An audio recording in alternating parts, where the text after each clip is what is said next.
सुनो न में आप सभी का स्वागत है। हमारी आज की कहानी है औरत के गहने।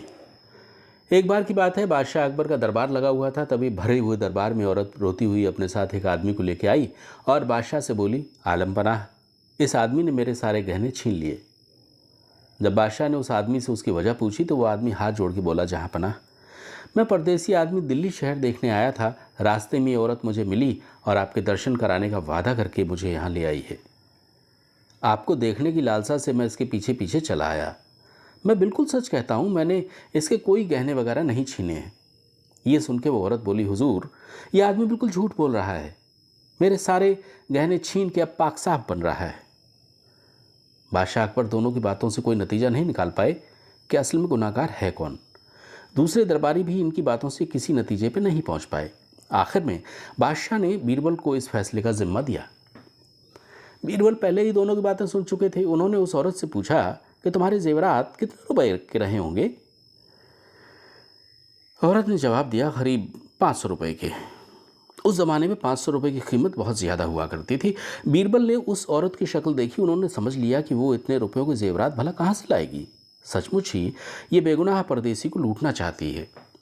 ये सोच के बीरबल ने सरकारी खजाने से 500 रुपये मंगवाए और चुपके से एक सिपाही को देके कहा कि उस आदमी को समझा दो कि बीरबल का हुक्म पाते ही रुपए वो औरत को दे दे। उस आदमी ने 500 रुपये उस औरत को सभी के सामने दे दिए। औरत रुपए लेकर खुश होती हुई घर की ओर चल दी।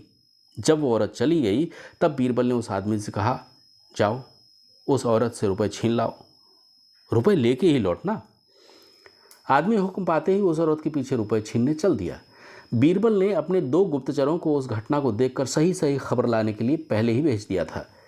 उसके जाने के बाद दरबारियों ने बीरबल से पूछा, तुमने पहले तो उस औरत को 500 रुपये दिलवा दिए और फिर उस आदमी से उन रुपयों को छीनने के लिए कह दिया, भला ऐसा क्यों किया?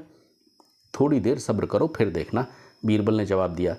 उस औरत ने रुपये ले जाने के बाद बड़ी तेजी से अपने घर की ओर चलना शुरू कर दिया था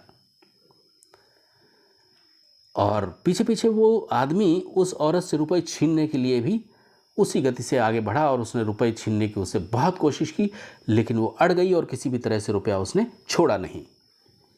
फिर उस आदमी का हाथ पकड़ के बोली, चल, जहां से रुपया मिला है वहीं चल के दूंगी। इन दोनों के पहुंचने से पहले ही गुप्तचरों ने उस औरत और आदमी का सारा हाल बता दिया था। ये बात सुनकर बीरबल को पूरा भरोसा हो गया कि ये औरत ही धोखेबाज है। थोड़ी देर बाद ही आदमी को लेकर वो औरत दरबार में आ गई और बोली, हुजूर, जो रुपए आपने मुझे दिलवाए थे ना, उन रुपयों को ये आदमी मुझसे रास्ते में छीन रहा था। मैंने इसकी एक न चलने दी और आपके सामने पकड़ के से ले आई। बीरबल ने यह सुन के उस औरत से कहा, तुमसे इसने रुपए छीनने के लिए कोशिश की? हाँ हाँ हुजूर, इसने बहुत कोशिश की। इसने बहुत कोशिश की लेकिन मैंने ही नहीं दिए। झूठ मत बोलो, इसने छीनने की पूरी कोशिश नहीं की होगी। नहीं हुजूर, इसने छीनने की पूरी कोशिश की थी लेकिन मैंने ही नहीं छीनने दिए। तब बीरबल ने उस औरत को डांट के कहा, जो आदमी तुमसे रुपए नहीं छीन सकता वो तुम्हारे गहने भला कैसे छीन सकता है? तो झूठी है, चल रुपए भी वापस कर। बीरबल के तर्क के आगे औरत ने अपनी भूल स्वीकार कर ली। तो ये थी हमारी आज की कहानी। सुनो ना कि अगले अंक में हम आपको एक नई कहानी फिर सुनवाएंगे। तब तक के लिए हमें आज्ञा दीजिए। नमस्कार।